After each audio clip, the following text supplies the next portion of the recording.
When it comes to the great romantic tradition of piano playing that peaked in the 20th century, two names loom larger than all others. Rubinstein and Horowitz. Arthur Rubinstein. Horowitz. Rubinstein, Horowitz. Rubinstein. Rubinstein, Horowitz. Arthur Rubinstein and Vladimir Horowitz were the yin and yang of concert pianists.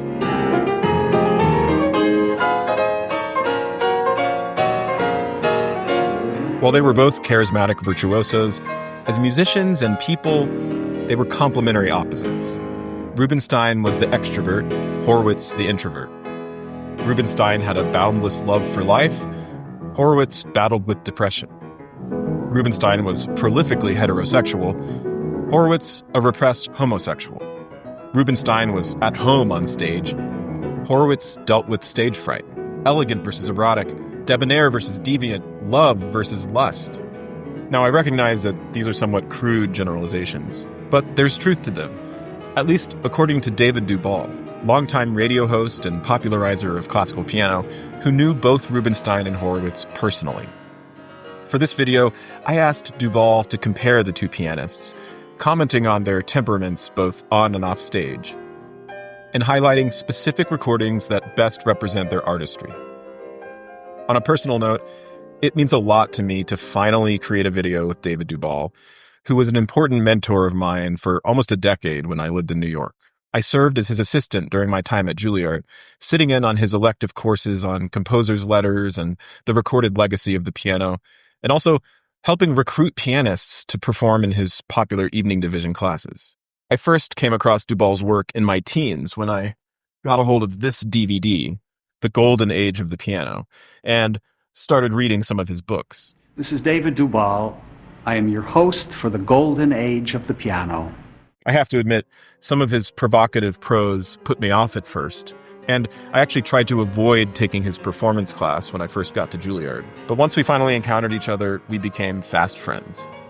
Dubal was born in the wrong century. He's a romantic through and through, and although he made his career in radio, he tends to despise the effects of technology on culture. He spends his time painting and drawing, reading and writing novels, practicing Chopin and Liszt. He values penmanship and detests text messages and emails. For Dubal, the internet is basically a plague on civilization. But ironically, it's also the best place to check out his work, as many of his countless radio interviews with pianists and other cultural figures made during the last third of the 20th century have all found their way to YouTube over the past decade. That includes his series of conversations with none other than Vladimir Horowitz, which won a Peabody Award in 1980. David Dubal is an absolute legend in the classical piano community, and I can't imagine a better person to discuss the two titans of 20th century piano. In every really piano lover's collection, you're going to find Rubinstein and you're going to find Horowitz. All over the world, I mean, if you go to Argentina and you can be in a restaurant and next to you will be a little packet of old records and there's Rubinstein, there's Horowitz.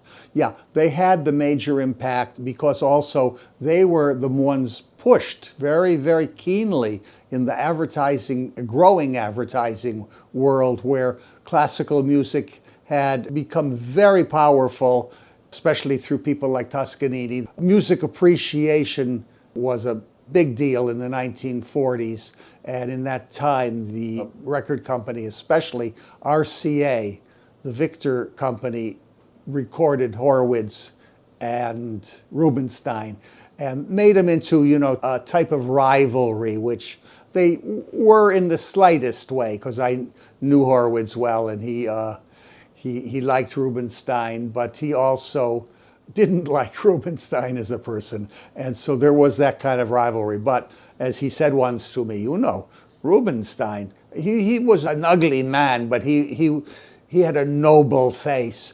And, by the way, a big technique. Now, so many people don't think that Rubinstein's technique was so extraordinary. And yet, I was watching 3 in the morning yesterday, I think, and it was the Classic Arts Showcase, which really is a great thing on CUNY, on Channel 75 in New York. And there he is playing from the famous 18th variation on a Rhapsody on the theme of Paganini. And I'm telling you, nobody could outplay him. He was absolutely practicing.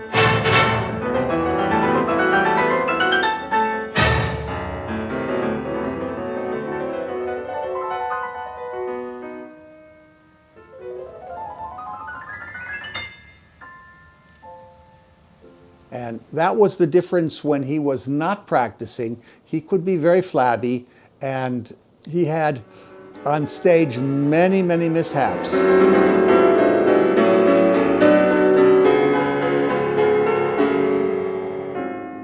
Never stopped or anything like that. And those mishaps were nothing as compared to the fact that never has any pianist in my experience on stage held an audience with such magnificence. They just were waiting, not for any wrong notes, but for the absolute exaltation when he was playing on stage.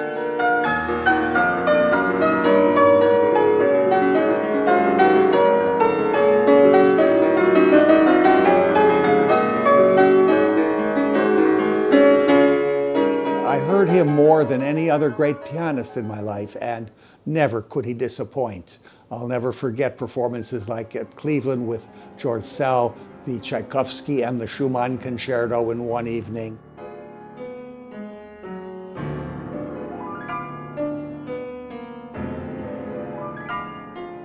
And I heard a Brahms B flat and a Brahms D minor in New York. He was so supple a pianist.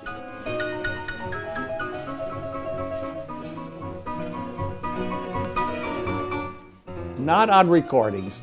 He was always two-note conscious in his recordings, and his producer led him along the field of let's make it plain and simple.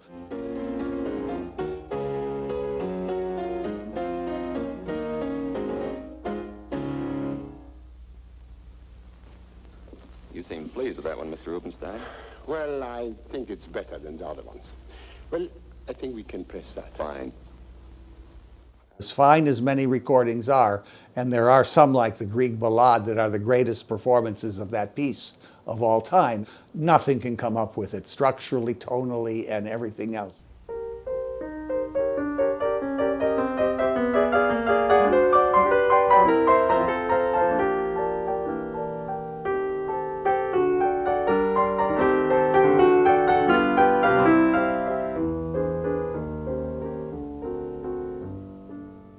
What he was the great public performer. Nothing could compare with the way that man came out there and held an audience, and they were always gigantic audiences. Nobody ever knew how to play to the highest person on the highest part of the gallery, I mean standing or sitting. That tone just came out. Horowitz could do it very well. He was always conscious of the acoustic especially. Rubinstein was conscious of communicating the big sweep.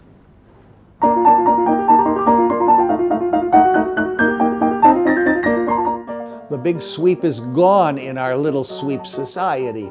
We sweep everything under the carpet.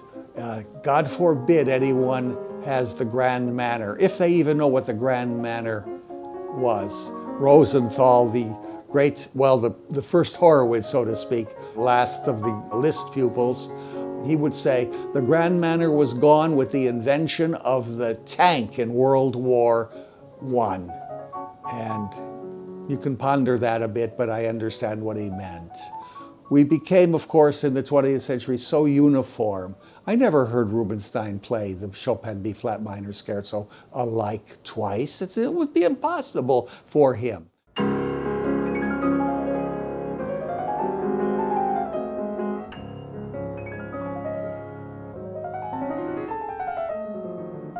He usually didn't give his program until very late.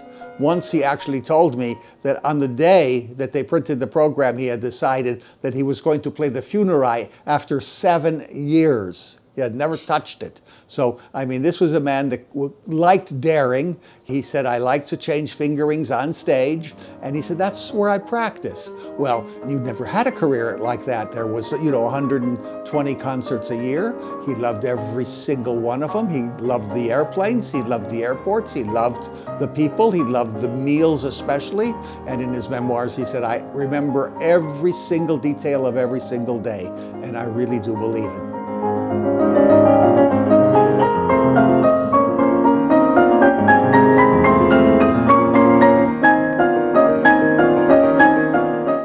I hope you're enjoying this video. If so, make sure you like and subscribe to my channel, ring that bell, and if you really like what I do, consider supporting me on my Patreon.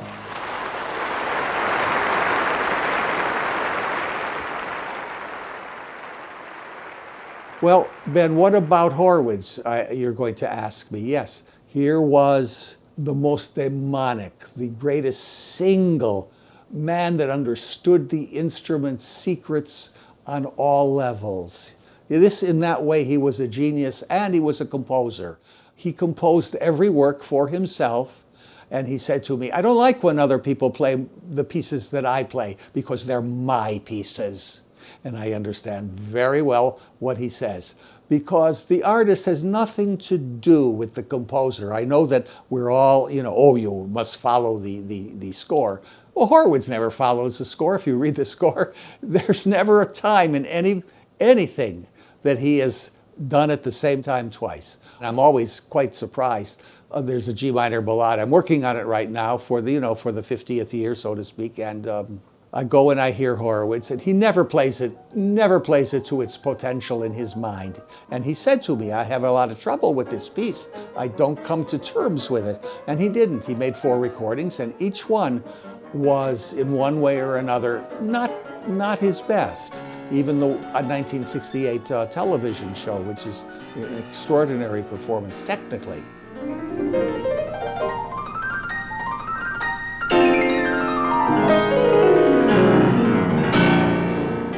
The one from like 1946 is the grand manner, though. There he is seeing the Chopin narrative as, it should be.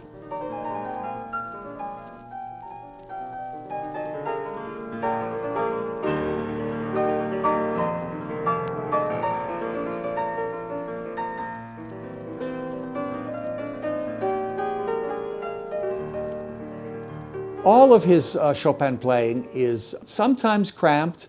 The barcarolle could be a little queasy as he's rowing down the Grand Canal.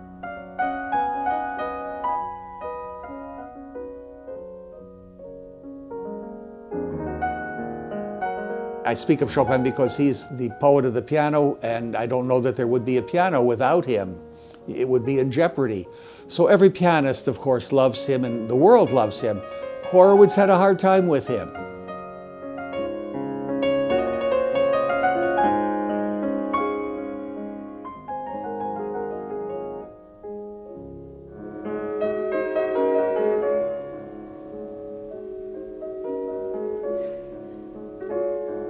Rubinstein changed him from the morbidezza of the late 19th century pianists who played him like Raphael Yosefi, as Honecker said, all in miniature, or de Pachmann, all in a pianissimo. Honecker called him the Chopinzy of the piano. A pianist by the name of George Copeland, a Debussy player, who said there was no pianist ever to compare in any way in Chopin with Vladimir de Pachmann. He is so much different than the Rubinstein healthy man.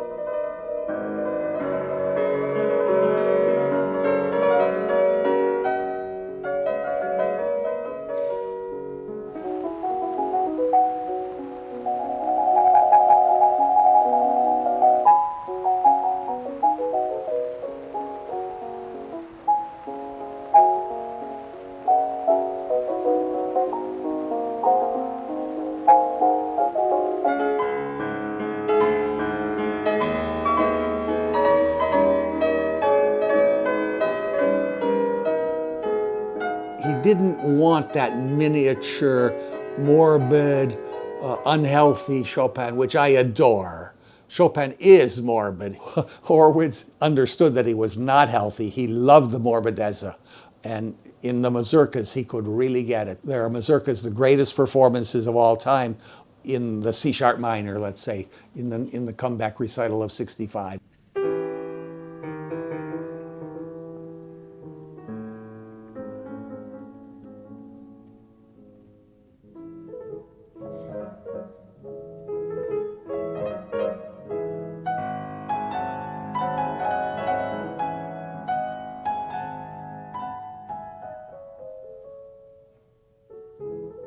I never heard anything before or after to compare with that.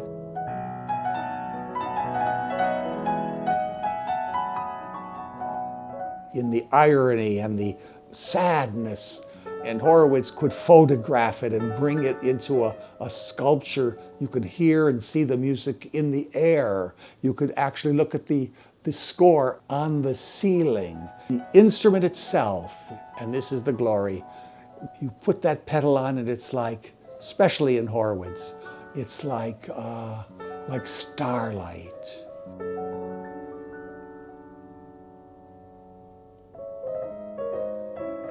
I once, in talking with Mrs. Horowitz, I said, how come you fell in love with Mr. Horowitz? Oh, Horowitz then said, oh, she loved my mazurkas.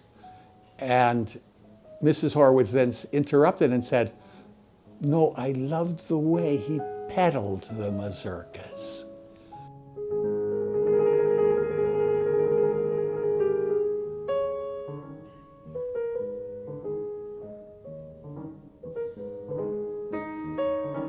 It's a great statement. By the way, the woman was very underrated as a music critic. She really knew the instrument and knew how he played and knew when he didn't practice. She would say, the Meshuggah doesn't practice at all lately and he's going to Russia.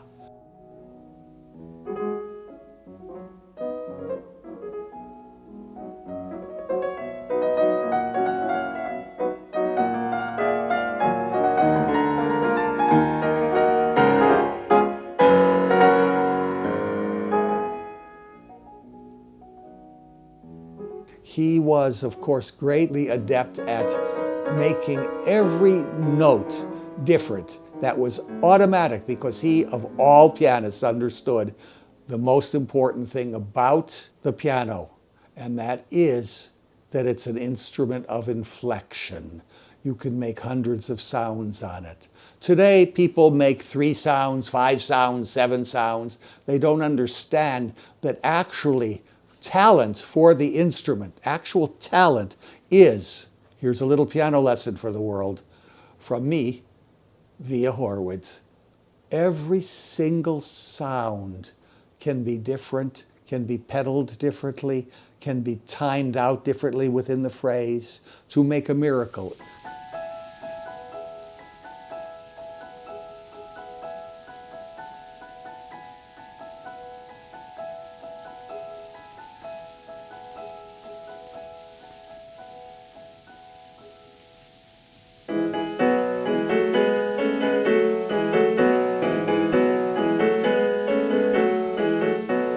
They were together in Paris in the 20s, and Rubinstein at that time was a pianist who, faked everything. He played Albéniz, he cut this, cut that. He was a semi-dilettante charlatan. He loved, living, and he loved Paris, and he loved all things alive, and he was not about to sit down and practice all day long. While Horowitz, indeed, he would sit there and he would conquer that piece, he would work on it, and he would like to show you after his workday.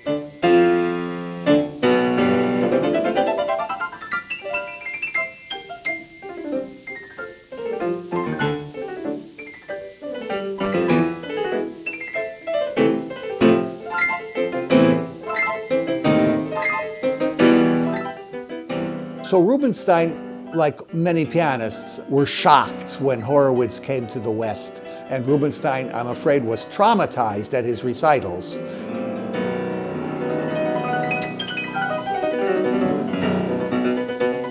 Rubinstein didn't care about the specifics of I'm going to play and practice and get better until, and And that's the important thing, until he heard Horowitz. It was a big thing.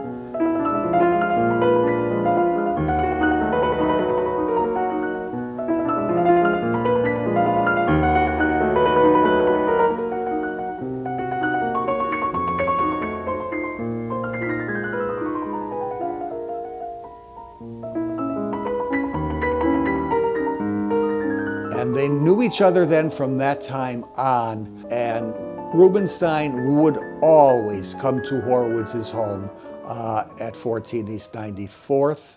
When I was one day sitting in the chair I always sat in, and Horowitz said, "Oh, you know, Rubinstein always sat in that chair." And I said, "Oh, well, I'm honored to be there." "Yeah," he said, "you know," he said, do you have the Moscheles memoirs?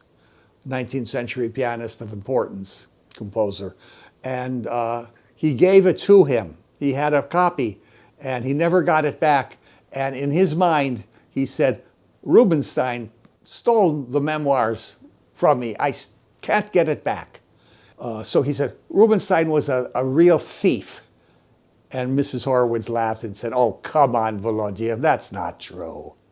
I think that the rivalry was a very good little game that he played with the public, because both of them were real showmen in the sense of getting the public, you know, to be interested in them. But they were not close, no. But this is also the truth with many pianists that were shocked after they heard the Horowitz technical means and the poetry. So Horowitz was all about the piano, where Rubinstein was all about life. Rubinstein saw the river of life, and he said, you know, it really moves, it never stops. I want to go swim in it. And he goes upstream and he goes downstream, and he has a great time. And he loves everything from ice cream to the most beautiful women. You know, when I make music, it is so heavenly. I am in love with music. Actually, when I play, I make love. It is the same thing. In the bigness of their lives, I mean, Horowitz was just a tiny life sitting at home. On one occasion, I'm told, you didn't leave the house for 2 years, and you almost never left his side. For 6 months, I never went out of his house, the first 6 months.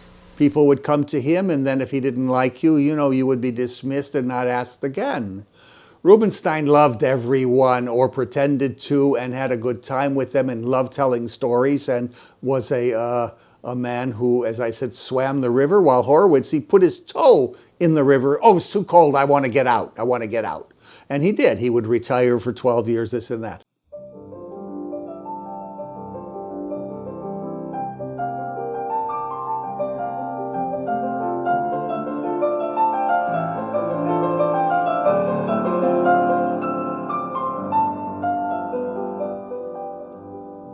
He came to Scriabin late in life, not as early as people think, because of course when he was a child he played for Scriabin, and he did hear late Scriabin very early, but he had been influenced by Sofronitsky's only trip to Paris, where he had played a great deal of Scriabin, and that was in the 1920s. But he left him alone because the career kept moving and moving, and he finally came to America, and he was on the train every minute, and he was, you know, exhausted. And then when he had the time, he would go into the Scriabin works. And if he recorded the 16 preludes, you knew that he knows all 96. I mean, it was a constant choice of what he loved most.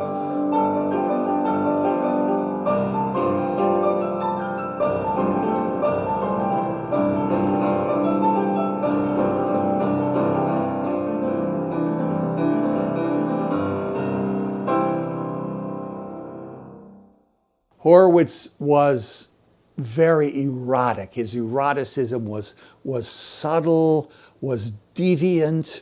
His piano playing could, well, Barbara Nisman, who you have interviewed, she said in my book, Remembering Horowitz, she said, hearing the Opus 42 number 5 of his, even on a recording, she says to her, it's obscene.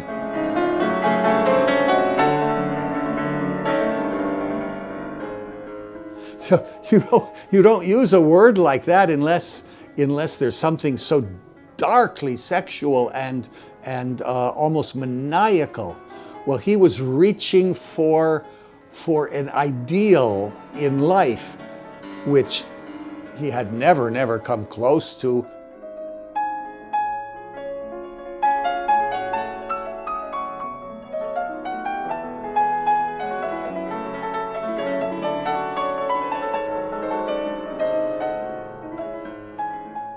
As far as homosexuality, he was a very male person. He was very virile. I wish everyone could have seen him sitting up there like that, fixing his little bow tie, getting ready, sitting so straight. And then when he played, every time that there was a great chord or a mighty climax, he was always ready for it because he used his hips in what I would call the pelvic thrust. It was, of course, indeed sexual.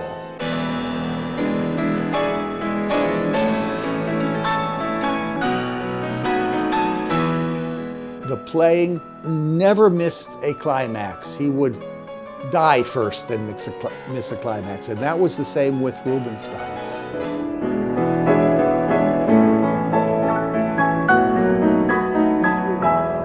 It's too pompous a little bit, too much.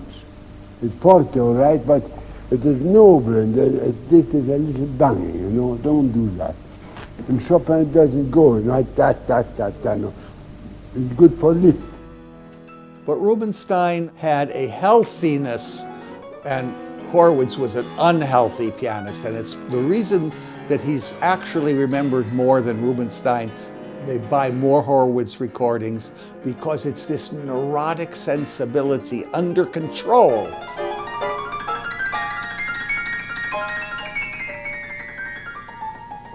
Because it could never escape, because that lioness or that lion in him was demonic. He would hold on to it. You are not going to get the best of me. I said once, do you ever have a memory slip? I have memory slips. I've had them all my life. They don't mean anything to me. I can improvise on anything for the minutes that he needed to.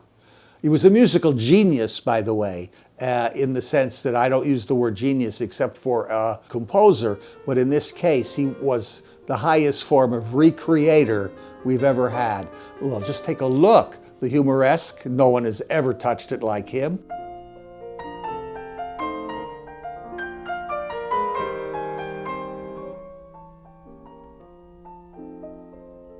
The Sonata in F minor.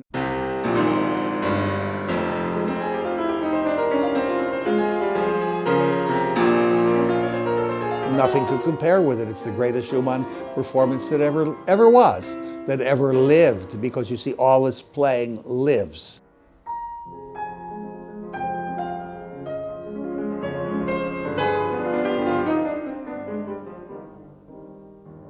Horowitz understood recordings. The process of recording itself, unlike Rubinstein, was a creative process. And his playing on record and in public is really very close. I mean, there's no disappointment from the recordings.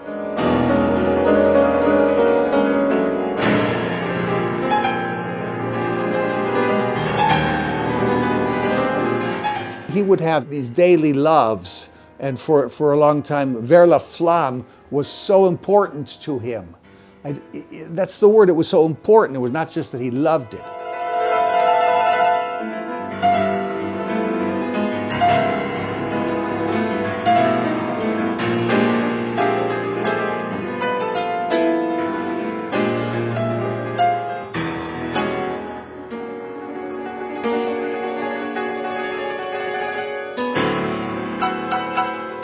As for Brahms, I asked him, I said, you haven't played any Brahms in 35 years. Oh, Brahms and I seem not to get along. Of course, it's my fault. He felt guilty, yes, because this is one of the, this was a great Teuton. You have to play Brahms.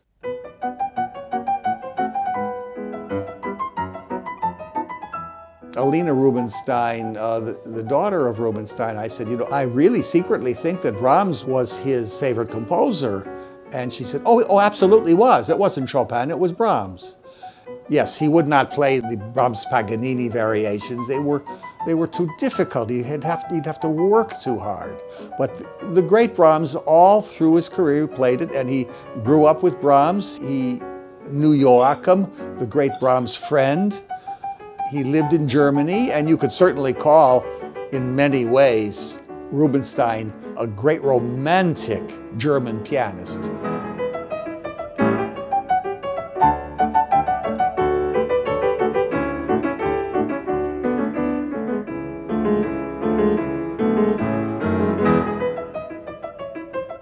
Scriabin was in Paris, 1967, and Rubinstein, he did the London premiere of the Fifth Sonata. And that's how they got to meet at the Café de la Paix, where they were to have dinner. And Scriabin, he said, who's your favorite composer? And Rubinstein said, well, Brahms is. This drove Scriabin crazy. He writes about it, Rubinstein, in his memoirs. And he got up and said, how could you possibly like this terrible composer and me also? And he got up and left the 21-year-old Rubinstein with the check. Typical Scriabin, by the way. How could you not love Brahms? I mean, think of the D minor concerto. Tovey called the opening the greatest utterance after the Beethoven Ninth.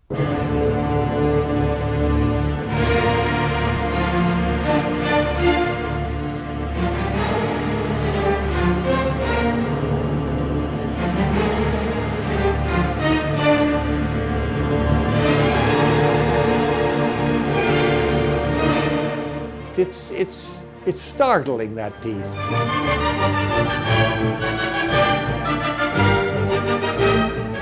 This is where Rubinstein's Brahms playing was at its greatest, in the D minor Brahms. The way he opens after that big tumult, nobody has ever, to me, compared. I mean, I could love forever just 4 measures and have the recording only for that. It's okay, now we're done with the great Beethovenian madness. Now we go into Brahms, the intimate creature.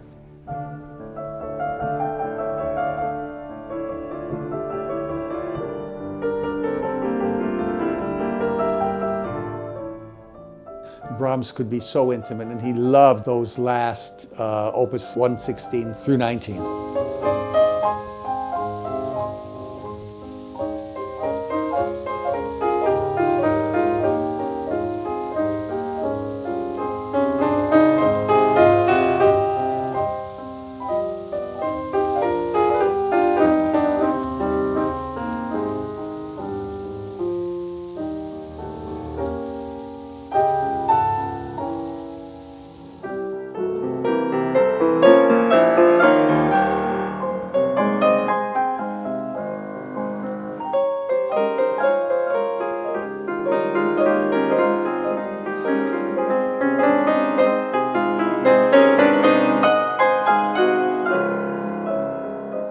So well how many times Horowitz and I talked about programming, and it was really very serious stuff to him, just as it was serious to talk about the lives of the composers. He loved those people. Those were great artists to him that he wanted to discuss, he wanted to know, he wanted to have a letter read.